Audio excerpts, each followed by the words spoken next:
When did the Great Depression start? Many people think the Great Depression started with the stock market crash of 1929, but that's not the whole story. Stock prices had risen steadily throughout the 1920s.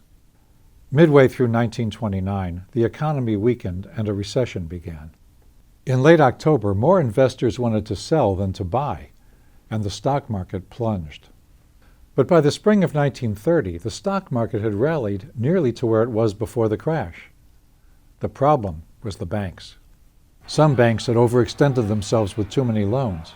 When they failed, depositors at other banks rushed to empty their accounts, but the banks lacked enough cash on hand to pay them all. Today we have deposit insurance to back up the banks, but back then, if a bank couldn't pay its customers, then it failed, and some or all of the depositors lost their savings. Each bank failure scared depositors and triggered a run on other banks. Those banks likewise lacked enough cash on hand and they also failed, and so on through the early 1930s, until almost half the nation's banks were out of business.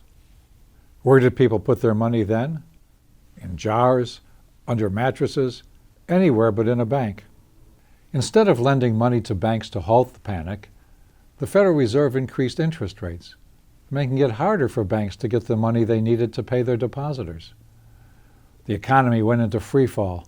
By 1932, stocks had lost about 4/5 of their pre-crash value.